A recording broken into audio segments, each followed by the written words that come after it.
नमस्कार दोस्तों, मेरा नाम है सौरभ और स्वागत है आपका मगध एजुकेशन में। भारत का स्वर्ग कहा जाने वाला कश्मीर के अंदर जहां स्नोफॉल देखने को मिल रहा है, वहीं भारत के अन्य हिस्सों में विंटर का आगमन हो चुका है दोस्तों। तो इस बीच आपके जहन में एक सवाल उभर रहा होगा कि इस वर्ष भारत के अंदर जो विंटर है वो नॉर्मल रहेगा या फिर सीवियर रहेगा। भारत के अंदर जो यहाँ पे ठंड है दोस्तों, आखिरकार वो मॉनसून से कैसे प्रभावित होती है, और वो जो मॉनसून है वो आखिरकार एल नीनो और ला नीना से कैसे प्रभावित होता है। तो आज की इस वीडियो में हमारा जो फोकस रहने वाला है वो एल नीनो और ला नीना के ऊपर रहने वाला है दोस्तों, जिसमें हम समझने की कोशिश करेंगे कि कैसे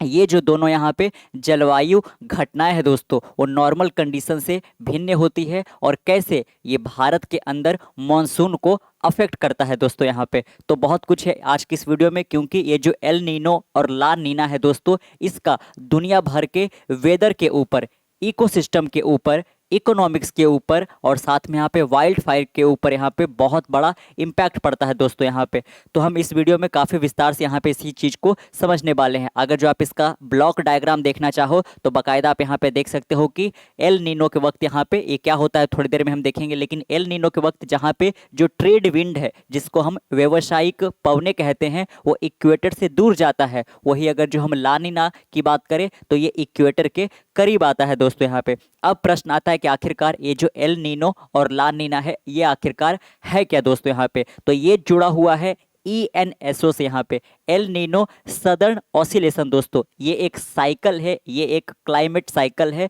जिसके ये दोनों यहाँ पे फेज होते हैं। यहाँ पे एक एल नीनो और दूसरा यहाँ पे हो गया ला नीना दोस्तों। यहाँ पे अगर जो हम एल नीनो की बात करें या ला नीना, ये दोनों के दोनों यहाँ पे स्पेनिश वर्ड यहाँ पे है। और इसका देख सकते हो यहाँ पे कि एल नीनो को क्या बोला जाता है, द लिटिल गर्ल। वहीं यहाँ पे ला नीना को क्या बोला जाता है, द लिटिल बॉय दोस्तों। यहाँ पे जो नॉर्मल कंडीशंस होते हैं उससे ये दोनों के दोनों यहाँ पे जो क्लाइमेट ट्रेंड है वो थोड़ा सा जाकर डेविएट कर जाता है यहाँ पे। अगर जो हम बात करें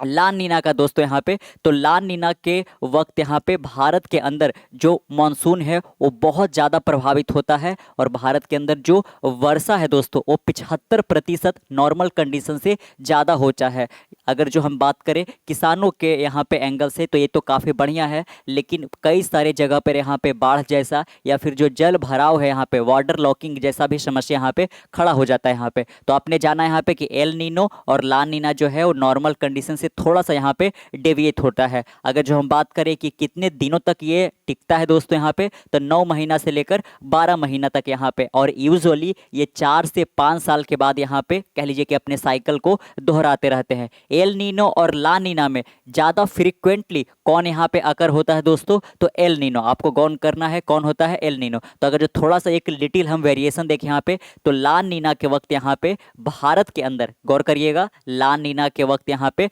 भारत के अंदर जो यहाँ पे कह लीजिए कि मॉनसून है वो किस रूप में प्रभावित होती है कि वर्षा ज़्यादा होता है दोस्तों यहाँ पे। लेकिन एल नीनो के वक्त यहाँ पे क्या होता है, एल नीनो के वक्त यहाँ पे भारत के अंदर यहाँ पे जो मॉनसून है वो कह लीजिए कि ला नीना के से थोड़ा सा अलग तरीके से प्रभावित होता है और वर्षा काफ़ी कम होता है, और उस वक्त यहाँ पे ड्राउट जैसे भी समस्याएं देखने को मिल सकती हैं यहाँ पे। चलिए गौर करिएगा आप यहाँ पे,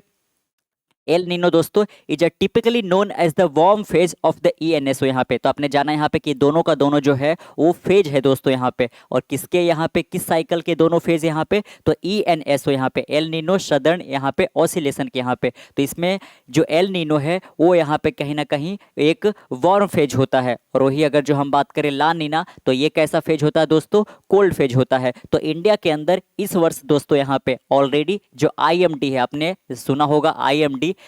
जो कि हो जाता है इंडियन मेट्रोलॉजिकल डिपार्टमेंट दोस्तों, ऑलरेडी इसी वर्ष के 2 सितंबर के दिन यहाँ पे इनके ओर से अनाउंसमेंट किया गया था कि इस वर्ष यहाँ पे भारत के अंदर क्या आने वाला है, तो यहाँ पे ला नीना आने वाला है यहाँ पे। और ला नीना का आपने नेचर जाना ही कि ये ENSO का कौन सा यहाँ पे फेज होता है, कोल्ड फेज होता है, जिससे आप यहाँ पे अनुमान लगा सकते हो कि इस वर्ष यहाँ पे भारत के तमाम हिस्सों में जो यहाँ पे ठंड है वो कह लीजिए कि नॉर्मल से बहुत ज़्यादा होने वाला है दोस्तों यहाँ पे। अच्छा,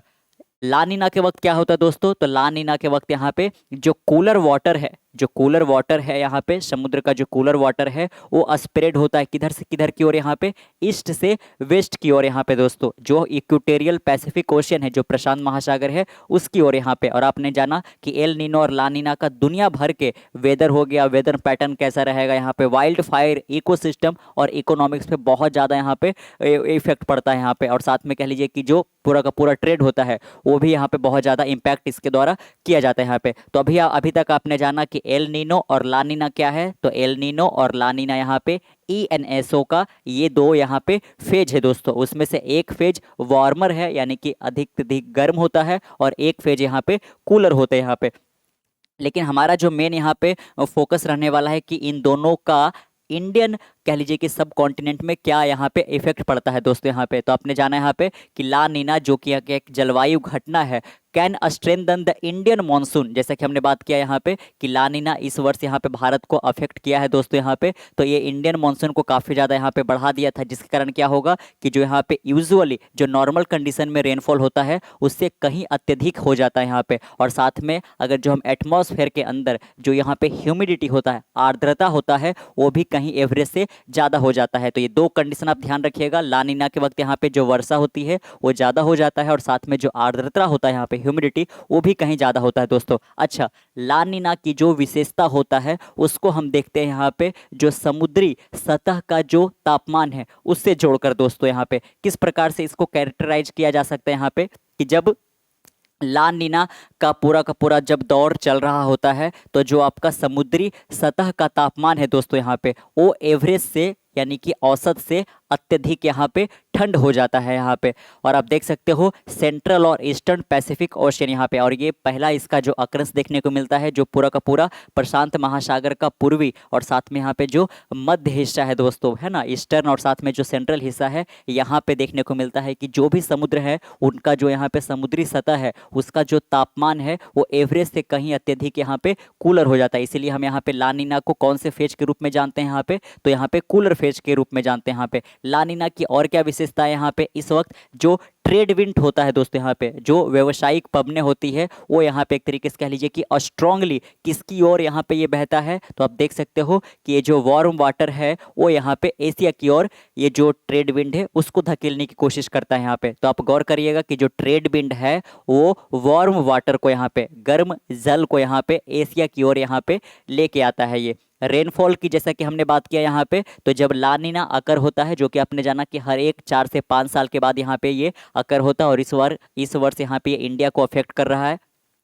तो यहाँ पे जो रेनफॉल है वो इंडिया के अंदर यहाँ पे इंक्रीज देखने को आपको मिलेगा ही यहाँ पे, जिसके कारण हो सकता है कि कई सारे रीजन में यहाँ पे फ्लडिंग यानी कि बाढ़ की समस्याएं, और साथ में यहाँ पे जो जल भराव होता है दोस्तों, वाटर लॉगिंग की भी समस्याएं देखने को मिल सकती है। वही अगर जो हम कह लीजिए कि किसान के पर्सपेक्टिव से बात करें, क्योंकि हमारे देश के अंदर आज भी 75% से ज़्यादा जो यहाँ पे लोग हैं वो कह लीजिए कि गाँव में निवास करते हैं दोस्तों, और उनके आजीविका का जो मुख्य साधन है वो आज भी कृषि है दोस्तों। इसीलिए हम कहते हैं कि जो भारत की आत्मा है वो गांव में निवास करती है, और जो पूरा का पूरा उनका एक तरीके से कह लीजिए कि कृषि कार्य है वो निर्भर है मानसून के बारिश पे यहाँ पे। तो मानसून के बारिश यहाँ पे कह लीजिए कि वो किस पर डिपेंड कर रहा है, तो वो डिपेंड कर रहा है यहाँ पे ला नीना। तो ला नीना के वक्त यहाँ पे चूंकि मानसून में यहाँ पे जो वर्षा होती है वो थोड़ा ज़्यादा होता है यहाँ पे, तो कह लीजिए कि किसान के पर्सपेक्टिव से सही है, लेकिन यहाँ पे ये बाढ़ आने का भी साथ में खतरा लेके आता है। हर एक कह लीजिए कि यहाँ पे सिक्के के दो पहलू जैसे यहाँ पे है कि किसानों के लिए यहाँ पे जो सिंचाई के रूप में उनको जो पानी मिलना चाहिए वो आसानी से अत्यधिक वर्षा के कारण यहाँ पे मिल जाता है, लेकिन यही है कि अगर जो जरूरत से ज़्यादा यहाँ पे हो गया, बहुत ज़्यादा इंटेंसिफाई हो गया, सीवियर हो गया, तो एक कह लीजिए कि यहाँ पे फ्लडिंग और वाटर लॉगिंग जैसे भी समस्याएं को ये खड़ा कर सकता है दोस्तों। इसीलिए हमने जाना यहाँ पे कि इसका बहुत ज़्यादा इम्पैक्ट इकोनॉमिक्स पे, इकोसिस्टम पे, वाइल्ड फायर पे, और साथ में यहाँ पे जो वेदर पैटर्न है उस पर भी बहुत ज़्यादा यहाँ पे पड़ता हुआ नजर आता है। अच्छा, अब उसके बाद यहाँ पे आ जाता है कि इसका जो रिलेशनशिप है वो अलग अलग रीजन में यहाँ पे इंडिया के अलग अलग रीजन में अलग अलग तरीके से इम्पैक्ट करता है यहाँ पे। तो आप गौर करिएगा यहाँ पे कि जो ला नीना का प्रभाव है वो साउथ इंडिया में जो रिलेशन है दोस्तों यहाँ पे वो मॉडरेट सा यहाँ पे है। यानी कि अगर जो आता है ला नीना तो जो नॉर्मल कंडीशन में साउथ इंडिया का क्लाइमेट पूरा का पूरा जो एक तरीके से लैंडस्केप है उसमें बहुत ज़्यादा बदलाव देखने को यहाँ पे नहीं मिलता है यहाँ पे। तो आप देख सकते हो कि इनका जो एक तरीके से संबंध है यहाँ पे वो मॉडरेट हो चुका है। अगर जो हम नॉर्थ इंडिया की बात करें यहाँ पे दोस्तों तो आप देख सकते हो ये over the period of time exceptionally और स्ट्रॉन्गर होता जा रहा है यहाँ पे, है ना। दोनों के बीच में जो वेरिएशन है बहुत ज़्यादा बढ़ता हुआ जा रहा है यहाँ पे। वही अगर जो हम मध्य भारत में हम देखें यहाँ पे तो आप देख सकते हो कि ये जो रिश्ता है इन दोनों के बीच में यहाँ पे वो कमजोर सा पड़ता जा रहा है। तो नॉर्थ इंडिया और सेंट्रल इंडिया एक तरीके से दो ये एक्सट्रीम यहाँ पे हो रहे हैं, लेकिन साउथ इंडिया जो है एक तरीके से आपस में सामंजस्य स्थापित कर चुका है यहाँ पे। तो यही था इन शॉर्ट यहाँ पे दोस्तों, जिसका दुनिया भर का जो एक तरीके से कह लीजिए कि वेदर वगैरह है इस पर बहुत ज़्यादा इकोनॉमिक्स पे इम्पैक्ट पड़ता है यहाँ पे। तो आप अगर जो हम इसको समराइज करने की कोशिश करें यहाँ पे तो आप किस प्रकार से इसको कर सकते हो कि जो ENSO होता है यहाँ पे, है ना, एल नीनो सदर्न ऑसिलेशन, जो कि एक तरीके का हो गया आपका क्लाइमेट कंडीशन, जिसको आप यहाँ पे जलवायु घटना भी बुला सकते हो यहाँ पे। इसके जो साइकिल होते हैं यहाँ पे ये दो फेज में जाकर कंप्लीट होता है, एक एल नीनो के रूप में और एक ला नीना के रूप में यहाँ पे। वही जो आपने जाना कि यहाँ पे जो एल नीनो होता है, एल नीनो के वक्त यहाँ पे क्या होता है दोस्तों कि जो फेज होता है वो वार्म हो जाता है, लेकिन ला नीना के वक्त यहाँ पे जो फेज है वो कोल्ड होता है यहाँ पे। लेकिन अगर जो हम अभी विंटर की नज़र से यहाँ पे देखें, जो कि यहाँ पे विंटर बिल्कुल ऑनसेट पे है, बिल्कुल आने ही वाला है यहाँ पे, और ला नीना चूंकि इंडिया के अंदर एंटर कर चुका है दोस्तों, तो आप इसका देख सकते हो कि जो हमारे यहाँ जो ठंड पड़ने वाला है वो भी इस वर्ष यहाँ पे सीवियर के रूप में यहाँ पे पड़ने वाला है, नॉर्मल जैसा सिचुएशन यहाँ पे नहीं रहेगा। तो कैसा लगा आपको आज का वीडियो जिसमें आपने ला नीना और एल नीनो के बारे में जाना, जो कि ENSO साइकिल के दो फेज होते हैं और इसका इंडिया के अंदर यहाँ पे किस प्रकार से इम्पैक्ट पड़ता है, चाहे वो मॉनसून को लेकर हो या फिर कह लीजिए कि यहाँ पे वेदर पैटर्न को लेकर हो। दोस्तों नीचे कमेंट बॉक्स में जरूर रखिएगा। मिलते हैं कल एक नई वीडियो के साथ, तब तक के लिए keep learning keep growing. This is Saurabh signing off next one. Bye bye.